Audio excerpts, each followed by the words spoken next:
좋은 아침입니다. 우리 기도하시면서 체풀 시작하겠습니다. 하나님 아버지 감사합니다. 오늘 이렇게 또 체풀을 통해서 하루를 시작합니다. 매일 주님과 동행하는 삶을 살기를 원합니다. 오늘도 말씀하시고 은혜를 주시고 가르쳐 주시고 깨우쳐 주셔서 하나님께로 더 가까이 나가는 귀한 이 시간이 되게 하여 주옵소서. 감사함 예수님의 이름으로 기도합니다. 아멘. 자, 오늘 우리에게 주신 하나님 말씀은 마태복음 12장 15절부터 21절까지의 말씀 보시겠습니다.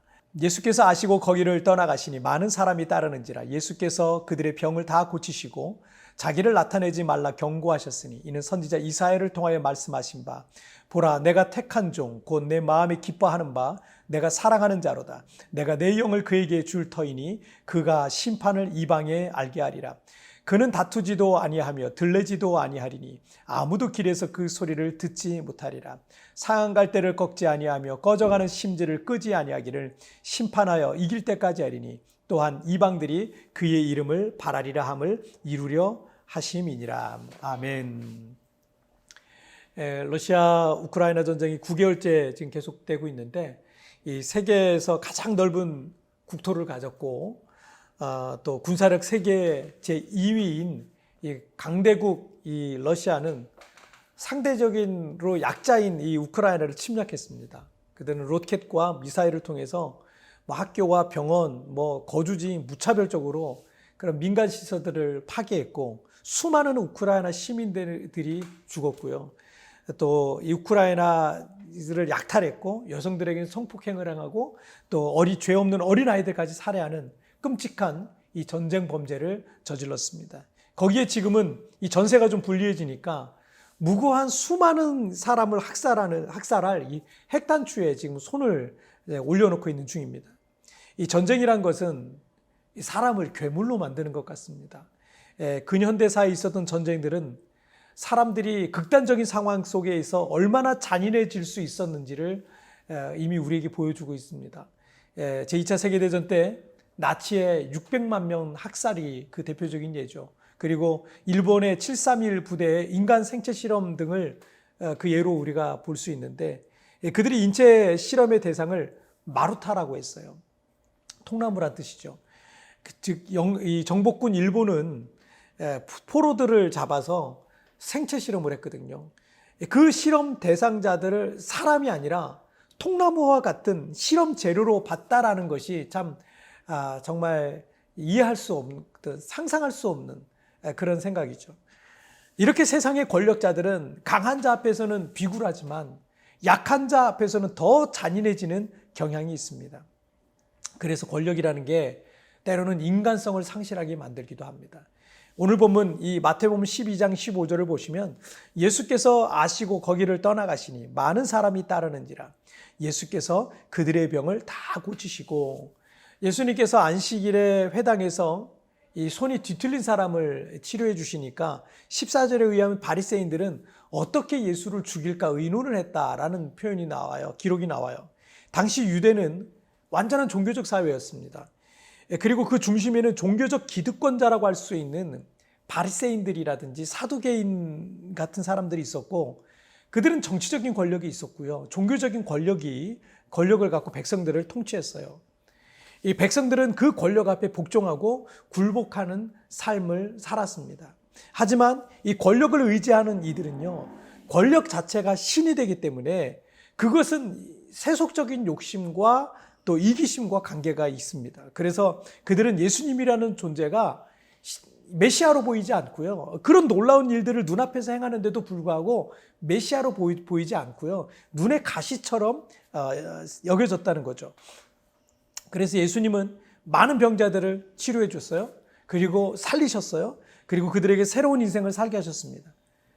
그러나 이 종교적인 기득권자들은 가난한 자들이 예수님의 복음이 전해지고 병든 자들이 치료되고 예수님께서 선한 일들을 행하는 그런 일들이요 전혀 기쁘지가 않은 거예요. 왜냐하면 자신들이 갖고 누리고 있었던 그 종교적 기득권을 예수님이라는 존재에게 뺏길 것 같다라는 생각. 왜 많은 사람들이 예수님을 따르니까요. 거기에 그냥 눈이 뒤집힌 거예요. 하지만 예수님은 당시 세상의 권력자들과 같이 사람들 앞에 호령하지 않았고요. 대단한 권세를 자랑하지 않았고요. 어렵고 병들고 가난하고 상처 입은 사람들을 무시하지 않았어요. 오늘 보면 18절 말씀에 보면 이 말씀은 이사야서 42장의 메시아 예언을 인용하고 있는데 이거예요. 보라, 내가 택한 종, 내 마음에 기뻐하는 바, 내가 사랑하는 자로다 라고 말씀하고 있는 거예요. 예수 그리스도는 가난하고 상처 입고 있는 사람들을 도우셔서 하나님의 정의를 세상에 세우시는 분이고, 또 세상의 권력자들과 같이 자신의 세속적 욕구를 채우는 분이 아니고 오직 하나님을 기쁘시게 하는 자다라는 말씀이죠. 이사야서 42장 3절과 4절을 보시면 상한 갈대를 꺾지 아니하며 꺼져가는 등불을 끄지 아니하고 진실로 정의를 시행할 것이며 그는 쇠하지 아니하며 낙담하지 아니하고 세상에 정의를 세우기에 이르니니 섬들이 그 교훈을 앙망하리라. 세상과 세상의 권력은 상처 입은 약한 자들을 더 누르고 빼앗고 무시하지만 우리 예수님은 상한 갈대를 꺾지 아니하시고 꺼져가는 등불을 끄지 아니하시는 분입니다. 상처난 갈대는 작은 바람에도 불어줄 겁니다. 꺼져가는 등불 역시 약한 바람 앞에서 그 불꽃은 꺼지고 말 겁니다. 예전에 제가 참 어렵고 힘든 시기를 보냈을 때가 있었는데 제가 조금 억울한 일을 겪고 있었어요. 모든 이들이 저를 의심스러운 눈으로 바라보고 있었고요. 어떤 이들은 모여서 이제 김재환 목사는 끝났다라는 말을 하기도 했었습니다. 저는 외로웠고 또 억울했고 또 누구에게도 하소연할 수 없이 그냥 그렇게 상한 갈대처럼 꺼져가는 등불과 같이 더 이상 어떤 소망도 없이 무너져가고 있었어요. 하지만 하나님은 살아계십니다.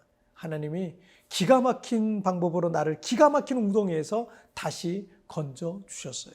그리고 모든 억울함에서 벗어나게 하시고 나를 다시 세워주시고 높여주셔서 오늘 이렇게 하나님께 영광을 돌리게 하고 있습니다. 여러분, 상한 갈대와 같이 꺼져가는 등불과 같이 지금 여러분의 현실은 암담할 수도 있습니다. 그러나 하나님을 신뢰하십시오. 하나님은 살아계십니다. 예수님은 나를 반드시 다시 일으키시고 하나님의 거룩한 도구로 나를 다시 써주실 것을 믿으시길 바랍니다. 자, 우리 찬양 한 곡 같이 드리겠습니다. 아버지 사랑 내가 노래. 아버지 사랑 내가 노래해. 아버지 은혜 내가 노래해. 그 사랑 변함없으신 거짓 없으신 성실하신 그 사랑 상한 갈대 꺾지 않으시니 꺼져가는 등불 끄지 않는 그 사랑 변함없으신 거짓 없으신 성실하신 그 사랑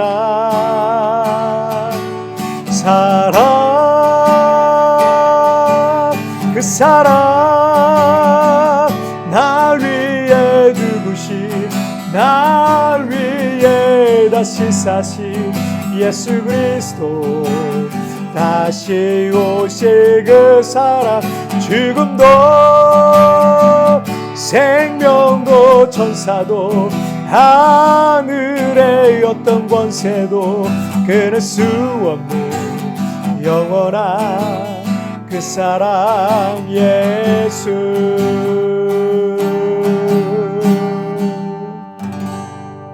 아멘.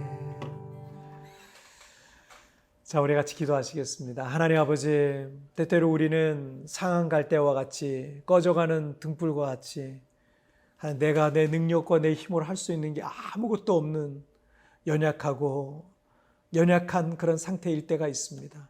그러나 상한 갈대를 꺾지 아니하시고 꺼져가는 등불을 끄지 아니하시는 주님께서 살아계셔서 내 삶에 일하시고 역사하실 것을 믿습니다. 주여 나를 도와주시고 붙들어 주셔서 다시 한번 믿음으로 일어나서 하나님께 크게 영광 돌리는 삶을 살게 하여 주옵소서. 하나님의 살아계심이 오늘 하루의 삶을 살면서도 내 삶에 하나님 경험되어지고 증명되어지게 하여 주시옵소서. 감사하며 예수님의 이름으로 기도하옵나이다. 아멘.